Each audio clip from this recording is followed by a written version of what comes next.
The Adventures of Sherlock Holmes. The Adventure of the Six Napoleons. By Sir Arthur Conan Doyle. It was no very unusual thing for Mr. Lestrade, of Scotland Yard, to look in upon us of an evening, and his visits were welcome to Sherlock Holmes, for they enabled him to keep in touch with all that was going on at the police headquarters.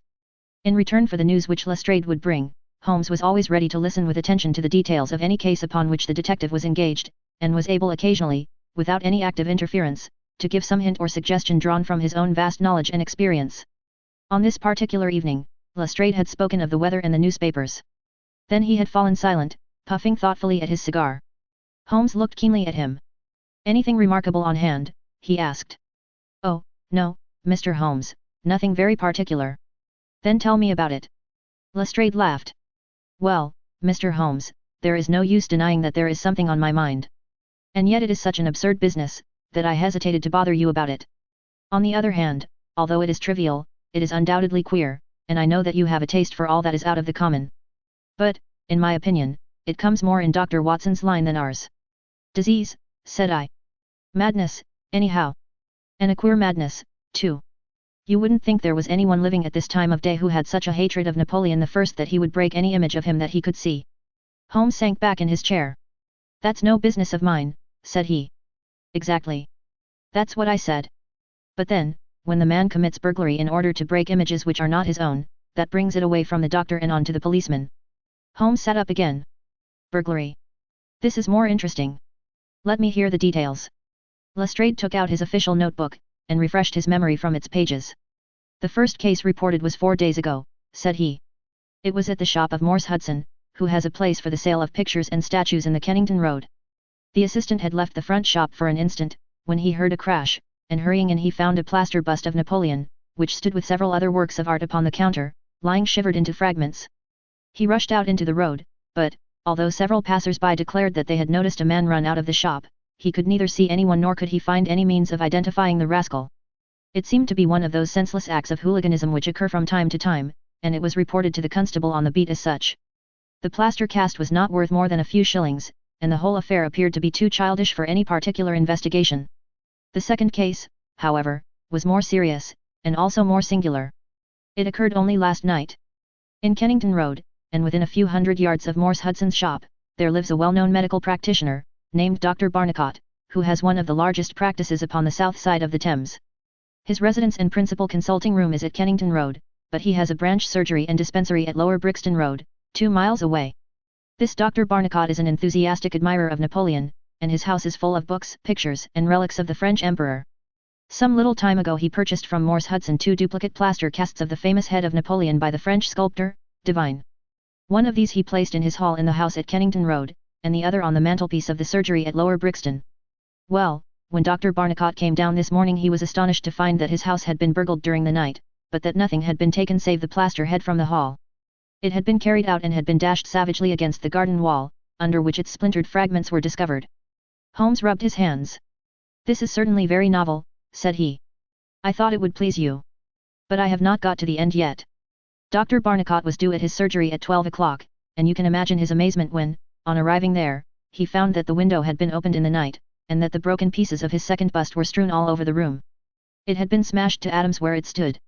In neither case were there any signs which could give us a clue as to the criminal or lunatic who had done the mischief. Now, Mr. Holmes, you have got the facts.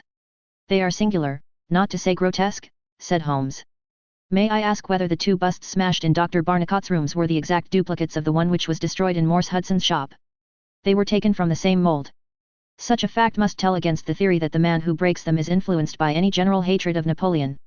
Considering how many hundreds of statues of the great emperor must exist in London, it is too much to suppose such a coincidence as that a promiscuous iconoclast should chance to begin upon 3 specimens of the same bust." "Well, I thought as you do," said Lestrade. "On the other hand, this Morse Hudson is the purveyor of busts in that part of London, and these 3 were the only ones which had been in his shop for years. So, although, as you say, there are many hundreds of statues in London, it is very probable that these 3 were the only ones in that district. Therefore, a local fanatic would begin with them. What do you think, Dr. Watson?" "There are no limits to the possibilities of monomania," I answered. "There is the condition which the modern French psychologists have called the idée fixe, which may be trifling in character, and accompanied by complete sanity in every other way. A man who had read deeply about Napoleon, or who had possibly received some hereditary family injury through the Great War, might conceivably form such an idée fixe and under its influence be capable of any fantastic outrage. That won't do, my dear Watson, said Holmes, shaking his head, for no amount of idée fixe would enable your interesting monomaniac to find out where these busts were situated. Well, how do you explain it? I don't attempt to do so. I would only observe that there is a certain method in the gentleman's eccentric proceedings. For example, in Dr. Barnicott's hall, where a sound might arouse the family, the bust was taken outside before being broken, whereas in the surgery, where there was less danger of an alarm, it was smashed where it stood. The affair seems absurdly trifling, and yet I dare call nothing trivial when I reflect that some of my most classic cases have had the least promising commencement. You will remember, Watson, how the dreadful business of the Abernethy family was first brought to my notice by the depth which the parsley had sunk into the butter upon a hot day. I can't afford, therefore, to smile at your 3 broken busts, Lestrade, and I shall be very much obliged to you if you will let me hear of any fresh development of so singular a chain of events. The development for which my friend had asked came in a quicker and an infinitely more tragic form than he could have imagined. I was still dressing in my bedroom next morning, when there was a tap at the door and Holmes entered, a telegram in his hand. He read it aloud. Come instantly, 131, Pitt Street, Kensington. Lestrade. What is it, then? I asked. Don't know, maybe anything. But I suspect it is the sequel of the story of the statues. In that case our friend, the image breaker, has begun operations in another quarter of London. There's coffee on the table, Watson, and I have a cab at the door. In half an hour we had reached Pitt Street, a quiet little backwater just beside one of the briskest currents of London life. Number 131 was one of a row, all flat-chested, respectable, and most unromantic dwellings. As we drove up, we found the railings in front of the house lined by a curious crowd. Holmes whistled. By George, it's attempted murder at the least. Nothing less will hold the London message boy. There's a deed of violence indicated in that fellow's round shoulders and outstretched neck. What's this, Watson? The top steps swillied down and the other ones dry. Footsteps enough, anyhow. Well, there's Lestrade at the front window, and we shall soon know all about it. The official received us with a very grave face and showed us into a sitting room, where an exceedingly unkempt and agitated elderly man, clad in a flannel dressing gown, was pacing up and down. He was introduced to us as the owner of the house, Mr. Horace Harker, of the Central Press Syndicate. It's the Napoleon bust business again, said Lestrade. You seemed interested last night, Mr. Holmes, so I thought perhaps you would be glad to be present now that the affair has taken a very much graver turn. What has it turned to, then? To murder. Mr. Harker, will you tell these gentlemen exactly what has occurred? The man in the dressing gown turned upon us with a most melancholy face. It's an extraordinary thing, said he, that all my life I have been collecting other people's news, and now that a real piece of news has come my own way I am so confused and bothered that I can't put 2 words together. If I had come in here as a journalist, I should have interviewed myself and had 2 columns in every evening paper. As it is, I am giving away valuable copy by telling my story over and over to a string of different people, and I can make no use of it myself. However, I've heard your name, Mr. Sherlock Holmes, and if you'll only explain this queer business, I shall be paid for my trouble in telling you the story. Holmes sat down and listened. It all seems to center round that bust of Napoleon which I bought for this very room about 4 months ago. I picked it up cheap from Harding Brothers 2 doors from the High Street station. A great deal of my journalistic work is done at night, and I often write until the early morning. So it was today. I was sitting in my den, which is at the back of the top of the house, about 3 o'clock, when I was convinced that I heard some sounds downstairs. I listened, but they were not repeated, and I concluded that they came from outside. Then suddenly, about 5 minutes later, there came a most horrible yell, the most dreadful sound, Mr. Holmes, that ever I heard. It will ring in my ears as long as I live. I sat frozen with horror for a minute or 2. Then I seized the poker and went downstairs. When I entered this room I found the window wide open, and I at once observed that the bust was gone from the mantelpiece. Why any burglar should take such a thing passes my understanding, for it was only a plaster cast, and of no real value whatever. You can see for yourself that anyone going out through that open window could reach the front doorstep by taking a long stride. This was clearly what the burglar had done, so I went round and opened the door. Stepping out into the dark, I nearly fell over a dead man, who was lying there. I ran back for a light, and there was the poor fellow, a great gash in his throat and the whole place swimming in blood. He lay on his back, his knees drawn up, and his mouth horribly open. I shall see him in my dreams. I had just time to blow on my police whistle, and then I must have fainted, for I knew nothing more until I found the policeman standing over me in the hall. Well, who was the murdered man? Asked Holmes. There's nothing to show who he was, said Lestrade. You shall see the body at the mortuary, but we have made nothing of it up to now. He is a tall man, sunburned, very powerful, not more than 30. He is poorly dressed, and yet does not appear to be a laborer. A horn-handled clasp knife was lying in a pool of blood beside him. Whether it was the weapon which did the deed, or whether it belonged to the dead man, I do not know.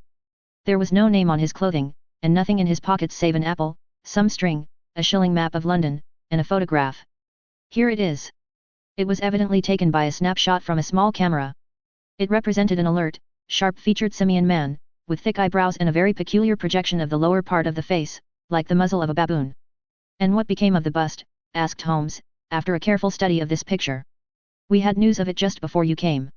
It has been found in the front garden of an empty house in Campden House Road. It was broken into fragments. I am going round now to see it. Will you come?" "Certainly. I must just take one look round." He examined the carpet and the window. "The fellow had either very long legs or was a most active man," said he. "With an area beneath, it was no mean feat to reach that window ledge and open that window.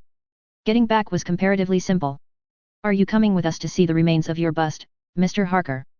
The disconsolate journalist had seated himself at a writing table. "I must try and make something of it," said he, "though I have no doubt that the first editions of the evening papers are out already with full details. It's like my luck. You remember when the stand fell at Doncaster? Well, I was the only journalist in the stand, and my journal the only one that had no account of it, for I was too shaken to write it. And now I'll be too late with a murder done on my own doorstep."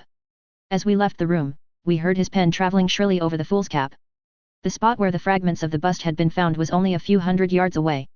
For the first time our eyes rested upon this presentment of the great emperor, which seemed to raise such frantic and destructive hatred in the mind of the unknown. It lay scattered, in splintered shards, upon the grass. Holmes picked up several of them and examined them carefully. I was convinced, from his intent face and his purposeful manner, that at last he was upon a clue. "Well?" asked Lestrade. Holmes shrugged his shoulders. "We have a long way to go yet," said he. And yet, well, we have some suggestive facts to act upon. The possession of this trifling bust was worth more, in the eyes of this strange criminal, than a human life. That is one point. Then there is the singular fact that he did not break it in the house, or immediately outside the house, if to break it was his sole object. He was rattled and bustled by meeting this other fellow. He hardly knew what he was doing. Well, that's likely enough. But I wish to call your attention very particularly to the position of this house in the garden of which the bust was destroyed." Lestrade looked about him. It was an empty house, and so he knew that he would not be disturbed in the garden. "Yes, but there is another empty house farther up the street which he must have passed before he came to this one. Why did he not break it there, since it is evident that every yard that he carried it increased the risk of someone meeting him?" "I give it up," said Lestrade. Holmes pointed to the street lamp above our heads. He could see what he was doing here, and he could not there. That was his reason. "By Jove, that's true," said the detective. "Now that I come to think of it, Dr. Barnicott's bust was broken not far from his red lamp. Well, Mr. Holmes, what are we to do with that fact? To remember it, to docket it? We may come on something later which will bear upon it. What steps do you propose to take now, Lestrade?" "The most practical way of getting at it, in my opinion, is to identify the dead man. There should be no difficulty about that. When we have found who he is and who his associates are, we should have a good start in learning what he was doing in Pitt Street last night, and who it was who met him and killed him on the doorstep of Mr. Horace Harker. Don't you think so?" "No doubt, and yet it is not quite the way in which I should approach the case." "What would you do then?" "Oh, you must not let me influence you in any way. I suggest that you go on your line and I on mine. We can compare notes afterwards, and each will supplement the other." "Very good," said Lestrade. "If you are going back to Pitt Street, you might see Mr. Horace Harker. Tell him from me that I have quite made up my mind, and that it is certain that a dangerous homicidal lunatic, with Napoleonic delusions, was in his house last night. It will be useful for his article." Lestrade stared. "You don't seriously believe that?" Holmes smiled. "Don't I? Well, perhaps I don't. But I am sure that it will interest Mr. Horace Harker and the subscribers of the Central Press Syndicate. Now, Watson, I think that we shall find that we have a long and rather complex day's work before us. I should be glad, Lestrade, if you could make it convenient to meet us at Baker Street at 6 o'clock this evening. Until then I should like to keep this photograph, found in the dead man's pocket. It is possible that I may have to ask your company and assistance upon a small expedition which will have to be undertaken tonight, if my chain of reasoning should prove to be correct. Until then, goodbye and good luck." Sherlock Holmes and I walked together to the High Street, where we stopped at the shop of Harding Brothers, whence the bust had been purchased. A young assistant informed us that Mr. Harding would be absent until afternoon, and that he was himself a newcomer, who could give us no information. Holmes' face showed his disappointment and annoyance. Well, we can't expect to have it all our own way, Watson, he said, at last. We must come back in the afternoon, if Mr. Harding will not be here until then. I am, as you have no doubt surmised, endeavoring to trace these busts to their source, in order to find if there is not something peculiar which may account for their remarkable fate. Let us make for Mr. Morse Hudson, of the Kennington Road, and see if he can throw any light upon the problem. A drive of an hour brought us to the picture dealer's establishment. He was a small, stout man with a red face and a peppery manner. Yes, sir. On my very counter, sir, said he. What we pay rates and taxes for I don't know, when any ruffian can come in and break one's goods. Yes, sir, it was I who sold Dr. Barnicot his 2 statues. Disgraceful, sir. A nihilist plot, that's what I make it. No one but an anarchist would go about breaking statues. Red Republicans, that's what I call 'em. Who did I get the statues from? I don't see what that has to do with it. Well, if you really want to know, I got them from Gelder & Co., in Church Street, Stepney. They are a well-known house in the trade, and have been this 20 years. How many had I? 3, 2 and 1 are 3, 2 of Dr. Barnicot's, and 1 smashed in broad daylight on my own counter. Do I know that photograph? No, I don't. Yes, I do, though. Why, it's Beppo. He was a kind of Italian piecework man, who made himself useful in the shop. He could carve a bit and gild and frame, and do odd jobs. The fellow left me last week, and I've heard nothing of him since. No, I don't know where he came from nor where he went to. I had nothing against him while he was here. He was gone 2 days before the bust was smashed. Well, that's all we could reasonably expect from Morse Hudson, said Holmes, as we emerged from the shop. We have this Beppo as a common factor, both in Kennington and in Kensington, so that is worth a 10-mile drive. Now, Watson, let us make for Gelder & Co. of Stepney, the source and origin of the busts. I shall be surprised if we don't get some help down there. In rapid succession we passed through the fringe of fashionable London, Hotel London, Theatrical London, Literary London, Commercial London, and, finally, Maritime London, till we came to a riverside city of 100,000 souls, where the tenement houses swelter and reek with the outcasts of Europe. Here, in a broad thoroughfare, once the abode of wealthy city merchants, we found the sculpture works for which we searched. Outside was a considerable yard full of monumental masonry. Inside was a large room in which 50 workers were carving or molding. The manager, a big blonde German, received us civilly, and gave a clear answer to all Holmes' questions. A reference to his books showed that hundreds of casts had been taken from a marble copy of Devon's Head of Napoleon, but that the 3 which had been sent to Morse Hudson a year or so before had been half of a batch of 6, the other 3 being sent to Harding Brothers, of Kensington. There was no reason why those 6 should be different to any of the other casts. He could suggest no possible cause why anyone should wish to destroy them. In fact, he laughed at the idea. Their wholesale price was 6 shillings, but the retailer would get 12 or more. The cast was taken in 2 molds from each side of the face, and then these 2 profiles of plaster of Paris were joined together to make the complete bust. The work was usually done by Italians, in the room we were in. When finished, the busts were put on a table in the passage to dry, and afterwards stored. That was all he could tell us. But the production of the photograph had a remarkable effect upon the manager. His face flushed with anger, and his brows knotted over his blue Teutonic eyes. Ah, the rascal, he cried. Yes, indeed, I know him very well.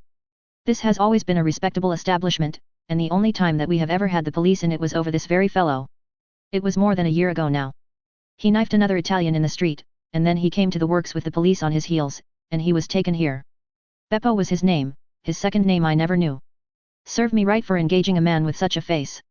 But he was a good workman, one of the best. What did he get? The man lived and he got off with a year. I have no doubt he is out now, but he has not dared to show his nose here. We have a cousin of his here, and I dare say he could tell you where he is.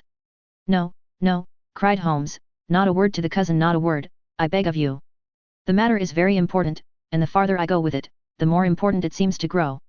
When you referred in your ledger to the sale of those casts I observed that the date was June 3rd of last year. Could you give me the date when Beppo was arrested? I could tell you roughly by the pay list, the manager answered. Yes, he continued, after some turning over of pages, he was paid last on May 20th. Thank you, said Holmes. I don't think that I need intrude upon your time and patience any more. With a last word of caution that he should say nothing as to our researches, we turned our faces westward once more. The afternoon was far advanced before we were able to snatch a hasty luncheon at a restaurant. A newsbill at the entrance announced Kensington outrage. Murder by a madman, and the contents of the paper showed that Mr. Horace Harker had got his account into print after all. 2 columns were occupied with a highly sensational and flowery rendering of the whole incident. Holmes propped it against the cruet stand and read it while he ate. Once or twice he chuckled. "This is all right, Watson," said he. "Listen to this. It is satisfactory to know that there can be no difference of opinion upon this case, since Mr. Lestrade, one of the most experienced members of the official force, and Mr. Sherlock Holmes, the well-known consulting expert, have each come to the conclusion that the grotesque series of incidents, which have ended in so tragic a fashion, arise from lunacy rather than from deliberate crime. No explanation save mental aberration can cover the facts. The press, Watson, is a most valuable institution, if you only know how to use it. And now, if you have quite finished, we will hark back to Kensington, and see what the manager of Harding Brothers has to say on the matter." The founder of that great emporium proved to be a brisk, crisp little person, very dapper and quick, with a clear head and a ready tongue. "Yes, sir, I have already read the account in the evening papers. Mr. Horace Harker is a customer of ours. We supplied him with the bust some months ago. We ordered 3 busts of that sort from Gelder & Co., of Stepney. They are all sold now." "To whom?" "Oh, I dare say by consulting our sales book we could very easily tell you. Yes, we have the entries here. One to Mr. Harker, you see, and one to Mr. Josiah Brown, of Laburnum Lodge, Laburnum Vale, Chiswick, and one to Mr. Sandy Ford, of Lower Grove Road, Reading. No, I have never seen this face which you show me in the photograph. You would hardly forget it, would you, sir, for I've seldom seen an uglier. Have we any Italians on the staff?" "Yes, sir, we have several among our work people and cleaners. I dare say they might get a peep at that sales book if they wanted to. There is no particular reason for keeping a watch upon that book. Well, well, it's a very strange business, and I hope that you will let me know if anything comes of your inquiries." Holmes had taken several notes during Mr. Harding's evidence, and I could see that he was thoroughly satisfied by the turn which affairs were taking. He made no remark, however, save that, unless we hurried, we should be late for our appointment with Lestrade. Sure enough, when we reached Baker Street the detective was already there, and we found him pacing up and down in a fever of impatience. His look of importance showed that his day's work had not been in vain. "Well," he asked. "What luck, Mr. Holmes?" "We have had a very busy day, and not entirely a wasted one," my friend explained. "We have seen both the retailers and also the wholesale manufacturers. I can trace each of the busts now from the beginning." "The busts?" cried Lestrade. "Well, well, you have your own methods, Mr. Sherlock Holmes, and it is not for me to say a word against them, but I think I have done a better day's work than you. I have identified the dead man." "You don't say so." "And found a cause for the crime." "Splendid. We have an inspector who makes a speciality of Saffron Hill and the Italian Quarter. Well, this dead man had some Catholic emblem round his neck, and that, along with his colour, made me think he was from the south. Inspector Hill knew him the moment he caught sight of him. His name is Pietro Venuxi, from Naples, and he is one of the greatest cutthroats in London. He is connected with the Mafia, which, as you know, is a secret political society, enforcing its decrees by murder.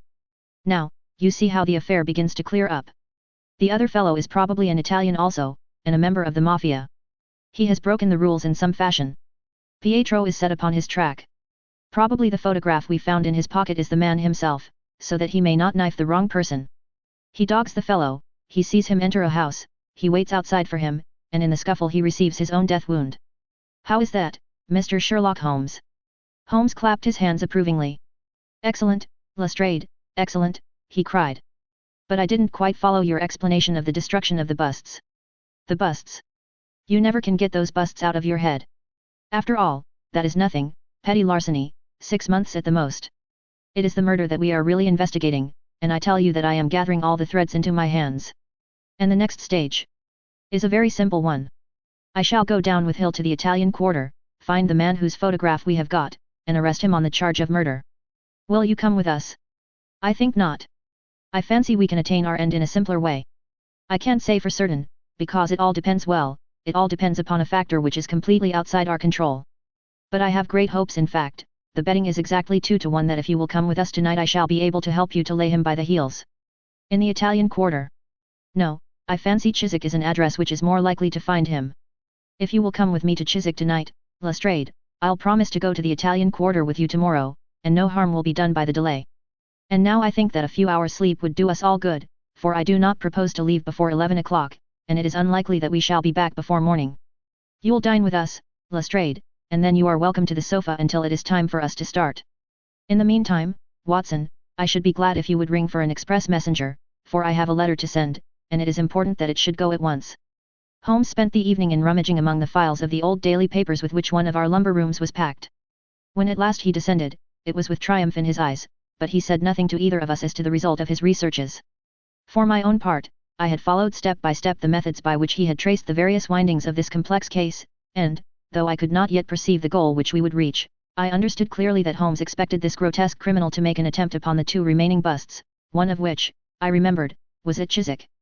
No doubt the object of our journey was to catch him in the very act, and I could not but admire the cunning with which my friend had inserted a wrong clue in the evening paper, so as to give the fellow the idea that he could continue his scheme with impunity. I was not surprised when Holmes suggested that I should take my revolver with me. He had himself picked up the loaded hunting crop, which was his favorite weapon. A 4-wheeler was at the door at 11, and in it we drove to a spot at the other side of Hammersmith Bridge. Here the cabman was directed to wait. A short walk brought us to a secluded road fringed with pleasant houses, each standing in its own grounds. In the light of a street lamp we read Laburnum Villa upon the gate-post of one of them. The occupants had evidently retired to rest, for all was dark save for a fanlight over the hall door, which shed a single blurred circle onto the garden path. The wooden fence which separated the grounds from the road threw a dense black shadow upon the inner side, and here it was that we crouched. "I fear that you'll have a long wait," Holmes whispered. "We may thank our stars that it is not raining. I don't think we can even venture to smoke to pass the time. However, it's a 2-to-1 chance that we get something to pay us for our trouble." It proved, however, that our vigil was not to be so long as Holmes had led us to fear, and it ended in a very sudden and singular fashion. In an instant, without the least sound to warn us of his coming, the garden gate swung open, and a lithe, dark figure, as swift and active as an ape, rushed up the garden path. We saw it whisk past the light thrown from over the door and disappear against the black shadow of the house. There was a long pause, during which we held our breath, and then a very gentle creaking sound came to our ears. The window was being opened. The noise ceased, and again there was a long silence. The fellow was making his way into the house. We saw the sudden flash of a dark lantern inside the room. What he sought was evidently not there, for again we saw the flash through another blind, and then through another. "Let us get to the open window. We will nab him as he climbs out," Lestrade whispered. But before we could move, the man had emerged again. As he came out into the glimmering patch of light, we saw that he carried something white under his arm. He looked stealthily all round him. The silence of the deserted street reassured him. Turning his back upon us he laid down his burden, and the next instant there was the sound of a sharp tap, followed by a clatter and rattle. The man was so intent upon what he was doing that he never heard our steps as we stole across the grass plot. With the bound of a tiger Holmes was on his back, and an instant later Lestrade and I had him by either wrist, and the handcuffs had been fastened. As we turned him over I saw a hideous, sallow face, with writhing, furious features, glaring up at us, and I knew that it was indeed the man of the photograph whom we had secured. But it was not our prisoner to whom Holmes was giving his attention. Squatted on the doorstep, he was engaged in most carefully examining that which the man had brought from the house. It was a bust of Napoleon, like the one which we had seen that morning, and it had been broken into similar fragments. Carefully Holmes held each separate shard to the light. We saw that he carried something white under his arm. But in no way did it differ from any other shattered piece of plaster. He had just completed his examination when the hall lights flew up, the door opened, and the owner of the house, a jovial, rotund figure in shirt and trousers, presented himself. "Mr. Josiah Brown, I suppose," said Holmes. "Yes, sir, and you, no doubt, are Mr. Sherlock Holmes? I had the note which you sent by the express messenger, and I did exactly what you told me. We locked every door on the inside and awaited developments. Well, I'm very glad to see that you have got the rascal. I hope, gentlemen, that you will come in and have some refreshment." However, Lestrade was anxious to get his man into safe quarters, so within a few minutes our cab had been summoned and we were all four upon our way to London. Not a word would our captive say, but he glared at us from the shadow of his matted hair, and once, when my hand seemed within his reach, he snapped at it like a hungry wolf. We stayed long enough at the police station to learn that a search of his clothing revealed nothing save a few shillings and a long sheath knife, the handle of which bore copious traces of recent blood. "That's all right," said Lestrade, as we parted. "Hill knows all these gentry, and he will give a name to him. You'll find that my theory of the Mafia will work out all right. But I'm sure I am exceedingly obliged to you, Mr. Holmes, for the workmanlike way in which you laid hands upon him. I don't quite understand it all yet." "I fear it is rather too late an hour for explanations," said Holmes. "Besides, there are one or two details which are not finished off, and it is one of those cases which are worth working out to the very end. If you will come round once more to my rooms at 6 o'clock tomorrow, I think I shall be able to show you that even now you have not grasped the entire meaning of this business, which presents some features which make it absolutely original in the history of crime. If ever I permit you to chronicle any more of my little problems, Watson, I foresee that you will enliven your pages by an account of the singular adventure of the Napoleonic busts. When we met again next evening, Lestrade was furnished with much information concerning our prisoner. His name, it appeared, was Beppo, second name unknown. He was a well-known Ne'er-do-well among the Italian colony. He had once been a skillful sculptor and had earned an honest living, but he had taken to evil courses and had twice already been in jail, once for a petty theft, and once, as we had already heard, for stabbing a fellow countryman. He could talk English perfectly well. His reasons for destroying the busts were still unknown, and he refused to answer any questions upon the subject, but the police had discovered that these same busts might very well have been made by his own hands, since he was engaged in this class of work at the establishment of Gelder & Co. To all this information, much of which we already knew, Holmes listened with polite attention, but I, who knew him so well, could clearly see that his thoughts were elsewhere, and I detected a mixture of mingled uneasiness and expectation beneath that mask which he was wont to assume. At last he started in his chair, and his eyes brightened. There had been a ring at the bell. A minute later we heard steps upon the stairs, and an elderly, red-faced man with grizzled side whiskers was ushered in. In his right hand he carried an old-fashioned carpet bag, which he placed upon the table. "Is Mr. Sherlock Holmes here?" My friend bowed and smiled. "Mr. Sandiford, of Reading, I suppose," said he. "Yes, sir, I fear that I am a little late, but the trains were awkward. You wrote to me about a bust that is in my possession." "Exactly. I have your letter here. You said, I desire to possess a copy of Devon's Napoleon, and am prepared to pay you £10 for the one which is in your possession. Is that right?" "Certainly. I was very much surprised at your letter, for I could not imagine how you knew that I owned such a thing." "Of course you must have been surprised, but the explanation is very simple. Mr. Harding, of Harding Brothers, said that they had sold you their last copy, and he gave me your address." "Oh, that was it, was it? Did he tell you what I paid for it?" "No, he did not." "Well, I am an honest man, though not a very rich one. I only gave 15 shillings for the bust, and I think you ought to know that before I take £10 from you.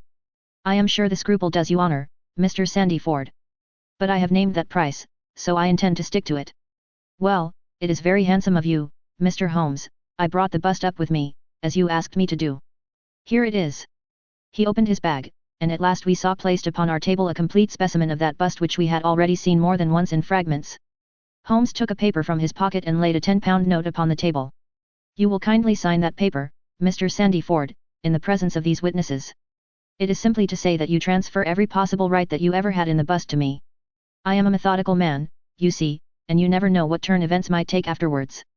"Thank you, Mr. Sandiford, here is your money, and I wish you a very good evening."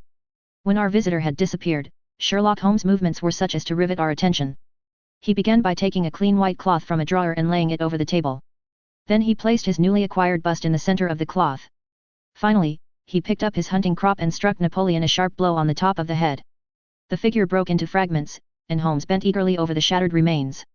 Next instant, with a loud shout of triumph he held up one splinter, in which a round, dark object was fixed like a plum in a pudding. "Gentlemen," he cried, "let me introduce you to the famous Black Pearl of the Borgias." Lestrade and I sat silent for a moment, and then, with a spontaneous impulse, we both broke out clapping, as at the well-wrought crisis of a play. A flush of colour sprang to Holmes' pale cheeks, and he bowed to us like the master dramatist who receives the homage of his audience. It was at such moments that for an instant he ceased to be a reasoning machine, and betrayed his human love for admiration and applause. The same singularly proud and reserved nature which turned away with disdain from popular notoriety was capable of being moved to its depths by spontaneous wonder and praise from a friend. "Yes, gentlemen," said he, "it is the most famous pearl now existing in the world, and it has been my good fortune, by a connected chain of inductive reasoning, to trace it from the Prince of Colonna's bedroom at the Dakar Hotel, where it was lost, to the interior of this, the last of the 6 busts of Napoleon which were manufactured by Gelder & Co., of Stepney. You will remember, Lestrade, the sensation caused by the disappearance of this valuable jewel, and the vain efforts of the London police to recover it. I was myself consulted upon the case, but I was unable to throw any light upon it. Suspicion fell upon the maid of the princess, who was an Italian, and it was proved that she had a brother in London, but we failed to trace any connection between them. The maid's name was Lucretia Venuxi, and there is no doubt in my mind that this Pietro who was murdered 2 nights ago was the brother. I have been looking up the dates in the old files of the paper, and I find that the disappearance of the pearl was exactly 2 days before the arrest of Beppo, for some crime of violence, an event which took place in the factory of Gelder & Co., at the very moment when these busts were being made. Now you clearly see the sequence of events, though you see them, of course, in the inverse order to the way in which they presented themselves to me. Beppo had the pearl in his possession. He may have stolen it from Pietro, he may have been Pietro's confederate, he may have been the go-between of Pietro and his sister.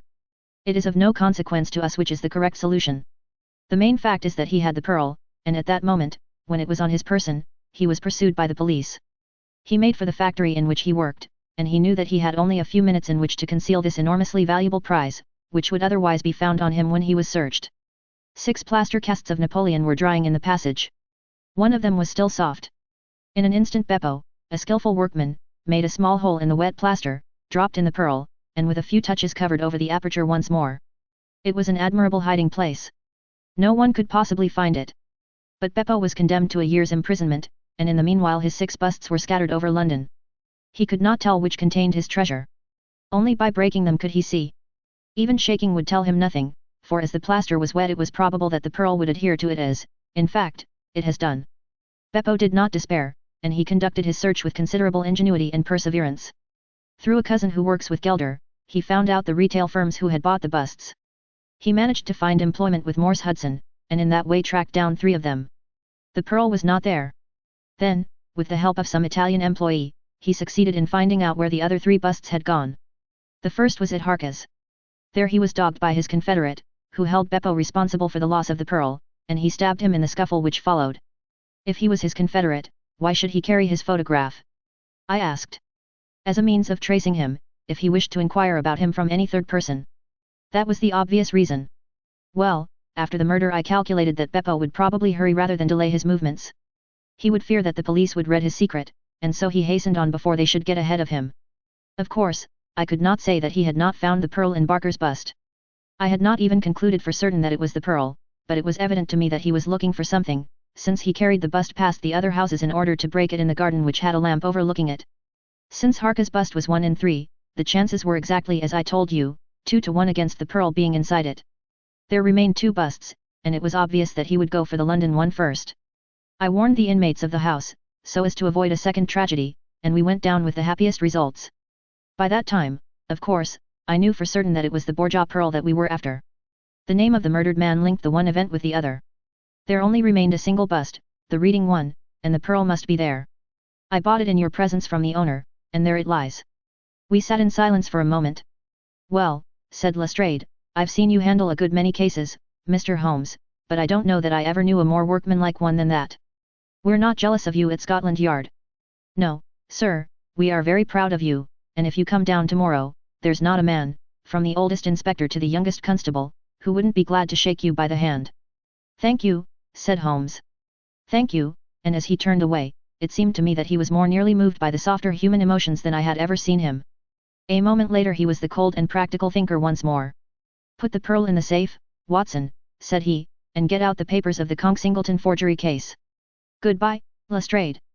If any little problem comes your way, I shall be happy, if I can, to give you a hint or two as to its solution.